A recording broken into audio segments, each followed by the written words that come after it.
കുട്ടനാടൻ പുഞ്ചയിലെ കൊച്ചു പെണ്ണെ കുയിലാളെ കൊട്ടു വേണം കുഴൽ വേണം കുരവ വേണം ഓ ദൈ ദൈ ദൈ ദൈ ദൈ ദൈതോം തിത്തൈതക ദൈ ദൈതോം ഓ ദൈ ദൈ ദൈ ദൈ ദൈ ദൈതോം തിത്തൈതക ദൈ ദൈതോം. നമ്മളിപ്പോൾ കുട്ടനാട്ടിലാണ്. ഈ പാട്ടി പറഞ്ഞ പോലെ പുഞ്ചയുടെയും കുയിലാളുടെയും വള്ളംകളിയുടെയൊക്കെ നാടാണ്. ഇവിടെ ഓണത്തിന് ടേസ്റ്റുകൾ തേടിയാണ് എൻ്റെ യാത്ര തുടങ്ങുന്നത് ഈ വെളുപ്പാങ്കാലത്ത്. Come on.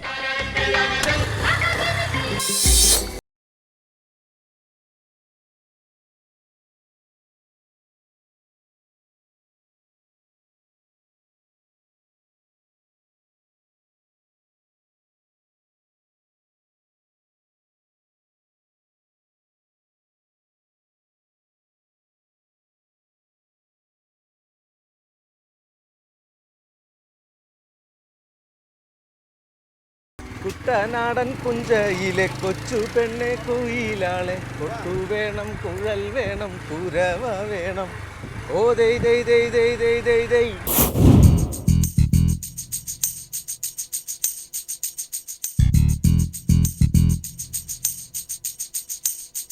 കൊച്ചു കള്ളി എന്നെ പോലെ ഒറ്റക്കാതിൽ കമ്മലൊക്കെ ഇട്ടാണ് നിൽപ്പ്. The real taste of Kerala. എൻ്റെ അല്ല, പശുവിൻ്റെ. കുട്ടനാട്ടിലെ ഒരു പതിവ് കാഴ്ച.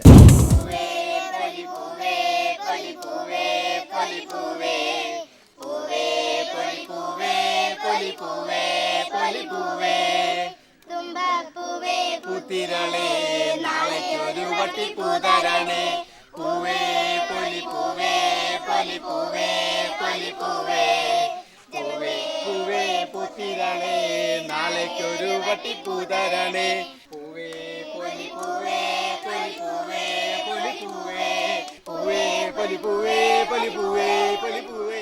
നമ്മളിപ്പോൾ പൂക്കളൊക്കെ പറിച്ചു കഴിഞ്ഞു.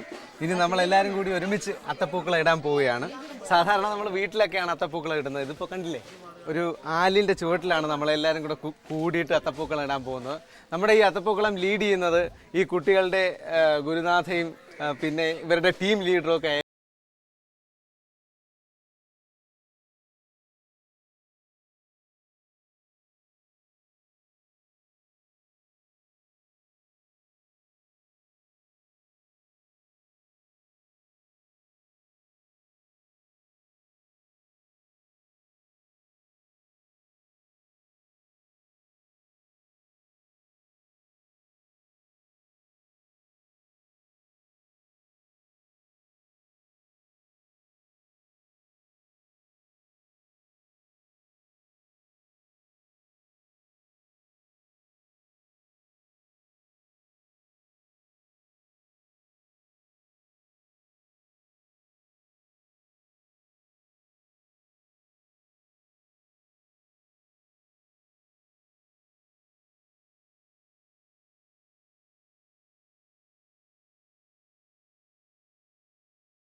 അപ്പോൾ ഇനി നമുക്ക് ഇതിന് ചുറ്റാകെ ഇനി കലാപരിപാടികളൊക്കെ വരാൻ പോകുന്നുണ്ട്. കുടമൂത്ത് വരാൻ പോകുന്നു, നാടൻ പാട്ട് വരാൻ പോകുന്നു, തുമ്പിതുള്ളൽ വരാൻ പോകുന്നു.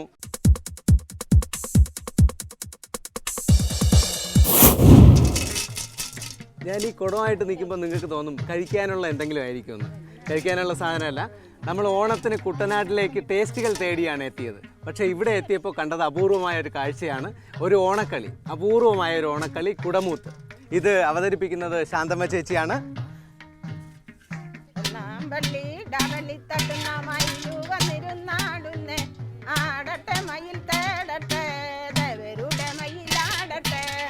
ഒന്നാവും കാൽപ്പനയും കൈമേൽ കൂടങ്കിടന്നാടും ഒന്ന് പറ്റാത്തുമാരെ മീൻകളി കാണാൻ പോരുന്നോ. മീൻകളിക്ക് മറിഞ്ഞു വരുമ്പം മീൻ്റെ വാലെ പൂവാലെ പ്രാവും കാൽപ്പനയും കൈമേൽ കൂടം കിടന്നാടും രണ്ടു പറ്റ നാത്തുമാരെ മീൻകളി കാണാൻ പോരുന്നോ നാമണമേലരയാലും കൊമ്പത്തങ്ങാനെന്നത്തോടെ വസിക്കുന്നത്തെ ചുറ്റും കുളമുണ്ടു ചെന്തായ് മരമുണ്ട് കൊത്തുന്ന പാമ്പുണ്ട് പാർവതിക്ക് ചെഞ്ചോല പെണ്ണെ നിന്റെ ചേരാഞ്ഞൊറിഞ്ഞൊടുത്തു മാല കഴുത്തിരടിച്ച് പൂവും ചൂടി മുതടി കൂടാ മുതടി കൂടത്തി കൊച്ചേ കൂടത്തിന്റെ വില ചുറ്റടി മേല കല്യാണി. കണ്ടല്ലോ, ഇതാണ് കുടമൂത്ത്. അതിൻ്റെ ഒരു റിഥം മനസ്സിൽ ഇപ്പോഴും പോകുന്നില്ല. ഈ കുടമൊക്കെ നമ്മുടെ ഭക്ഷണമായിട്ട് അധികം ബന്ധമുണ്ട്. അപ്പോൾ നമ്മുടെ കലകളും സംസ്കാരവും എല്ലാം ഭക്ഷണമായിട്ട് ബന്ധപ്പെട്ട് കിടക്കുകയാണ്. ഇതൊക്കെ കളിച്ചപ്പോൾ വിശക്കുന്നു. കണ്ണെത്താ ദൂരത്ത് നീണ്ടു കിടക്കുന്ന പുഞ്ചപ്പാടം ഇത് കുട്ടനാടിൻ്റെ മാത്രം പ്രത്യേകതയാണ്. ഒരു ഡാൻസ് കളിക്കാൻ തോന്നാം.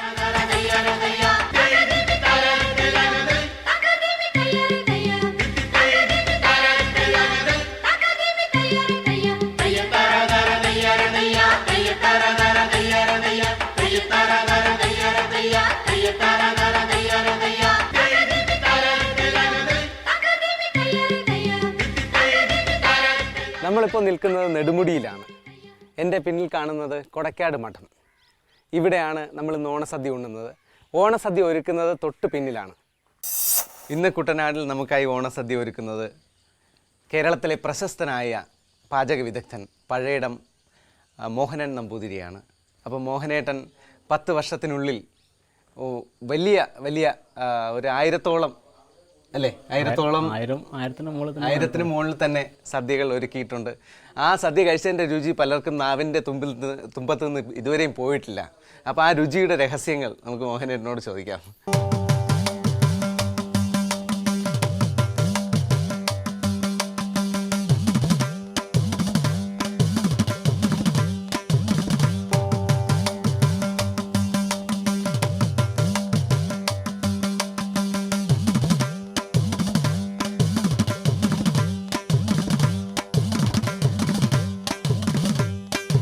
രുചിയുടെ രഹസ്യം എന്ന് പറഞ്ഞാൽ പ്രത്യേകിച്ച് രഹസ്യമായിട്ടൊന്നുമില്ല. ഇതൊരു ബ്ലെസ്സിങ് ആയിട്ട് നമുക്ക് കിട്ടുന്ന, നമ്മൾ ചെയ്ത് നന്നായിട്ട് പല ആൾക്കാരും അഭിപ്രായം പറയുന്നു. ഞാനെല്ലാം അനുഗ്രഹീതനാണെന്ന് എനിക്ക് തോന്നുന്നു ഇപ്പോൾ.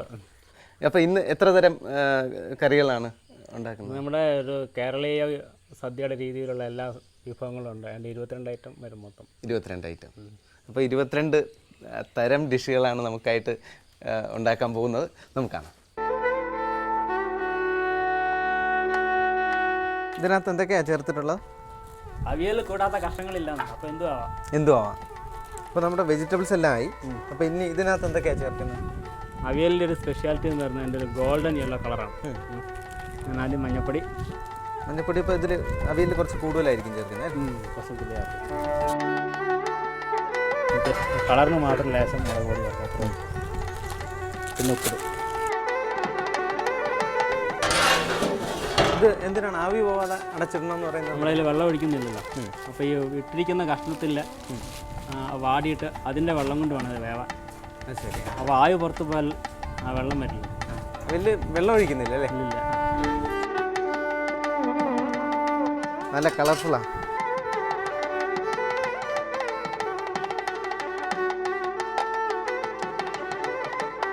ഇതും തട്ടിപ്പറ്റി വെക്കണോ? വീണ്ടും അടുത്ത് വയ്ക്കും.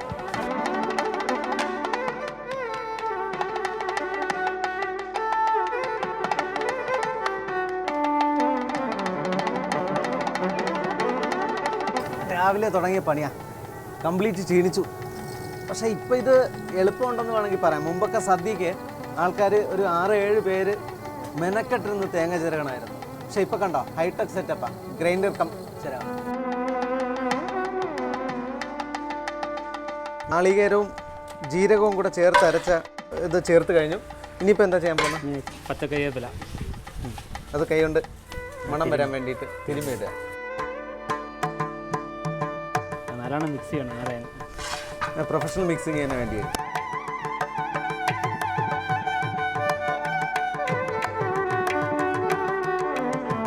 അപ്പോൾ നന്നായിട്ട് മിക്സ് ചെയ്തതിന് ശേഷം തീ കെടുത്തിയതിന് ശേഷം വെളിച്ചെണ്ണ ഒഴിക്കുകയാണ്.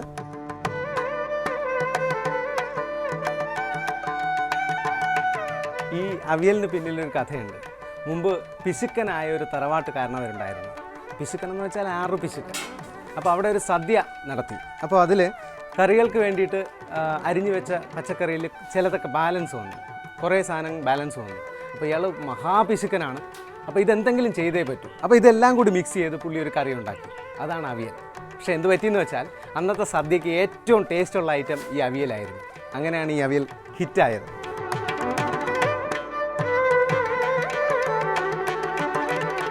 സദ്യയുടെ ഒരു ഹൈലൈറ്റ് ആണ് തോരൻ. ഇന്ന് നമ്മൾ കാബേജ് തോരനാണ് അല്ലേ? അതെ, കാബേജ്. ആദ്യം എണ്ണ ഒഴിച്ചു നമ്മൾ കുറച്ച് ഉഴുന്നുപരിപ്പിടും. ഉഴുന്നുപരിപ്പ് ചുമക്കണം. ഒരു നേരിയ ബ്രൗൺ കളറായി. നമ്മൾ ആദ്യം ഉഴുന്നുപരിപ്പിട്ടു. അത് കണ്ട് മൂത്ത് വന്നു കഴിയുമ്പോൾ നാളികേരം ഇടുക. അതിൽ മഞ്ഞൾപ്പൊടി, മുളക് പൊടി. നാളികേരത്തിൻ്റെ പച്ച നിറം പച്ച സ്വാദ് മാറുമ്പോൾ കാബേജ് ഇടും. അപ്പോൾ നിങ്ങൾക്കൊരു ടിപ്സ് ഉണ്ട്. ക്യാബേജിൻ്റെ ഒരു ചെറിയ ചുവയുണ്ട്. ആ ചുവ മാറാനായിട്ട് അതിനകത്ത് ലേശം കുരുമുളക് ചേർത്താൽ മതി. അപ്പോൾ തോരൻ ഉണ്ടാക്കുമ്പോൾ ശ്രദ്ധിക്കാം. ഇത് ലൈറ്റ് ഫ്ലെയിം ആക്കിയിട്ട് അടച്ചു വയ്ക്കും. എന്നിട്ട് ഈ പച്ചക്കറി അരിഞ്ഞ ഞാനാണ്. പക്ഷേ എന്തുണ്ടാക്കുമ്പോൾ ഓലം വയ്ക്കാൻ വേണ്ടിയിട്ടാണ്. ഓലൻ. ഇതിനകത്ത് ഇപ്പോൾ എന്തൊക്കെയാണ് കൂട്ടുന്നത്? ഇതിൻ്റെ അകത്ത് ഈ മത്തിതിരുതാങ്കമല്ല, ഇതിൻ്റെ അകത്ത് എല്ലാം ചേർക്കും. മത്തങ്ങ ചേർക്കും, ഇളവൻകായ ചേർക്കും, പിന്നെ കാരറ്റോ ചേമ്പോ എല്ലാം നമ്മൾ ചേർക്കാറുണ്ട്. ഇപ്പോൾ ക്യാരറ്റും ചേർത്തിട്ടുണ്ട്. മിക്സ് ചെയ്ത ഒരു പ്രൊഡക്റ്റാണ്. പക്ഷേ വടക്കോട്ടതല്ല, ഇളവങ്ക മാത്രമേ ഉപയോഗിക്കൂ. പയറ് ചേർക്കാറില്ലേ? വൻപയർ ചേർക്കും. വൻപയർ നമ്മൾ വേവിച്ച് വെച്ചിട്ടുണ്ട്, അതിൻ്റെ ആഡ് ചെയ്യുന്നത്. കഷ്ണം വെച്ച് നമ്മളതിൽ ഉപ്പിടും.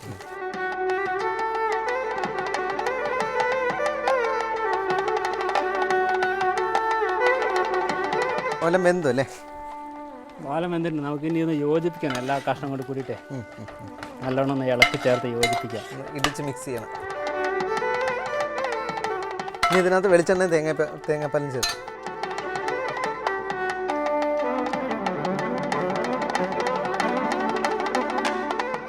തിരുമ്മി ചേർക്കണം. അപ്പോൾ സ്മെല്ല് വരും. അപ്പോൾ നമുക്കൊരു ടിപ്സായി.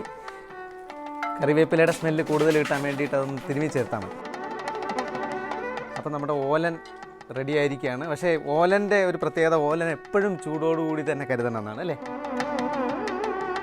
ഓനേട്ടാ ഇനി എന്താ ഉണ്ടാക്കാൻ പോകുന്നത്? ഞാൻ എന്തുണ്ടാക്കാൻ റെഡിയാണ്. നമ്മൾ ഇനിയിപ്പോൾ സാമ്പാർ ഉണ്ടാക്കാൻ പോകാം. കണ്ടിട്ടൊരു എണ്ണക്കാരൻ്റെ ലക്ഷണം ഉണ്ടല്ലോ. നമ്മുടെ പണി കളയോ? ഇല്ല, അസിസ്റ്റൻ്റായിട്ട് നിൽക്കാൻ പോകാം. നോക്കാം.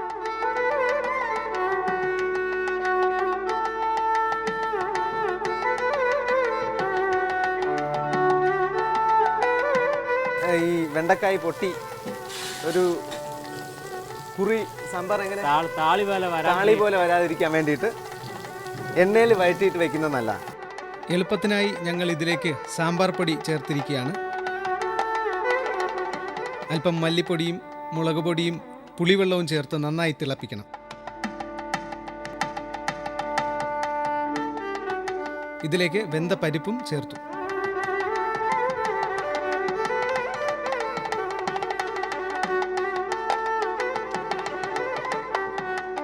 മല്ലിയിലയും കറിവേപ്പിലയും ചേർത്തതിന് ശേഷം കടുക് വറുത്തതും ചേർത്തു. സാമ്പാർ റെഡി. സാമ്പാറിനകത്ത് ചിലപ്പോൾ ഇച്ചിരി ഉപ്പൊക്കെ കൂടിപ്പോയാൽ എന്താ ചെയ്യുക? മധുരം ചേർത്താൽ മതി.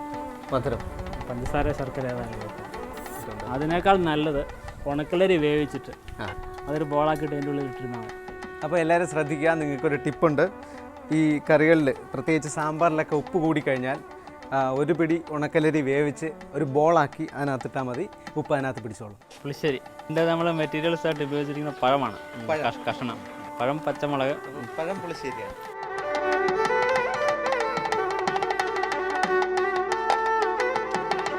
നമ്മളിത് പഴപ്പുളിശ്ശേരിയാണ്. പഴപ്പുളിശ്ശേരി. അപ്പോൾ അതിൻ്റെ അകത്ത് ഏത്തപ്പഴം ഇട്ടു, മഞ്ഞപ്പൊടി, മുളക് പൊടി, ഉപ്പ്, കുരുമുളക് പൊടി, പച്ചമുളക്, ഇത്ര കരിവേപ്പില, ഇത്ര സാധനം ഇട്ട് നല്ലോണം വെന്ത് അതിൽ വെള്ളം വറ്റി കഴിയുമ്പോൾ നമ്മളതിൽ മോര് ചേർത്ത് ഇപ്പോൾ തിളച്ചോണ്ടിരിക്കുകയാണ്. ഇത് തിളച്ച് ഈ മോര് കുറുകി വരും. അതായത് തുള്ളി മുറിയുന്ന ഒരു അവസ്ഥ വരുമ്പോൾ നമ്മൾ നാളികേര അരച്ചതും കൂടി ചേർത്ത് വാങ്ങിക്കും. പുളിശ്ശേരി റെഡി. ഇതിപ്പോൾ നമ്മളിതിന് ബാക്കി ചേർക്കാറുണ്ട്. ഇതാണ് ഇതിൻ്റെ റൈറ്റ് ടൈം. അല്ലാത്തപ്പോൾ ഈ ലൈൻ വരില്ല. ഇത് വന്ന് മൂടും. ഇതൊന്നും പോട്ട് ഇപ്പം എങ്ങനെ അധികം നിൽക്കുകയുള്ളൂ.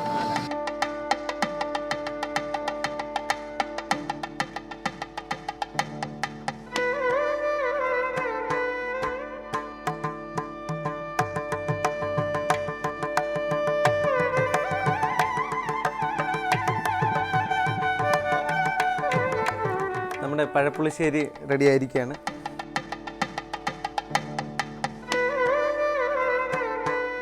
പയറുപരിപ്പ് മൂക്കുന്നത് വരെ വറുക്കണം.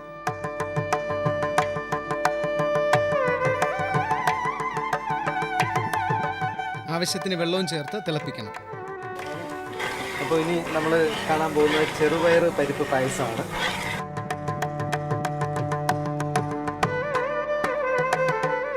മധുരത്തിനായി ശർക്കരയും ചേർത്തു, അല്പം നെയ്യും ഒഴിച്ചു.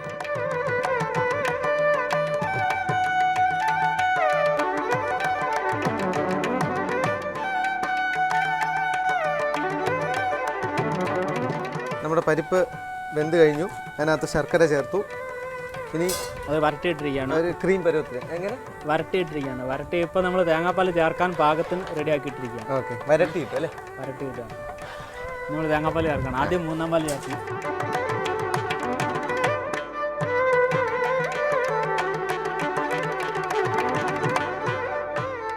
രണ്ടാം പാലും ഇതിൽ ചേർത്ത് കഴിഞ്ഞു. നമുക്കുള്ള ടിപ്പാണ്, തീ കെടുത്തിയതിന് ശേഷം മാത്രമേ 1-ാം പാൽ ഒഴിക്കാൻ പാടുള്ളൂ, അല്ലെങ്കിൽ എണ്ണ തെളിഞ്ഞു വരും. കേട്ടല്ലോ?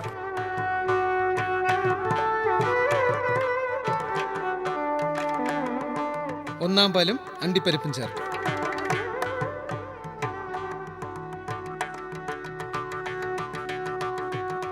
പുതിയൊരു ഇൻഫർമേഷനാണ്.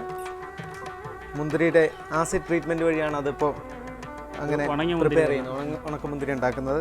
അപ്പോൾ അതുകൊണ്ട് പായസത്തിലിട്ടാൽ പെട്ടെന്ന് പുളിക്കും.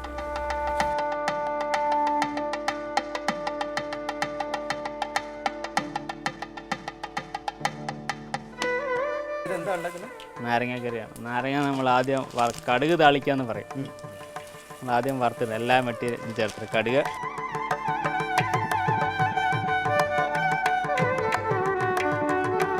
വറ്റൽമുളക്, കറിവേപ്പില ചേർത്തു.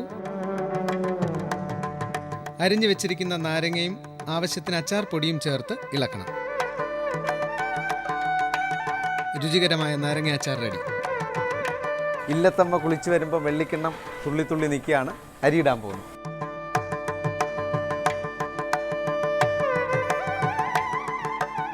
കേരളത്തിൻ്റെ നെല്ലറകളിൽ ഒന്നാണ് കുട്ടനാട്.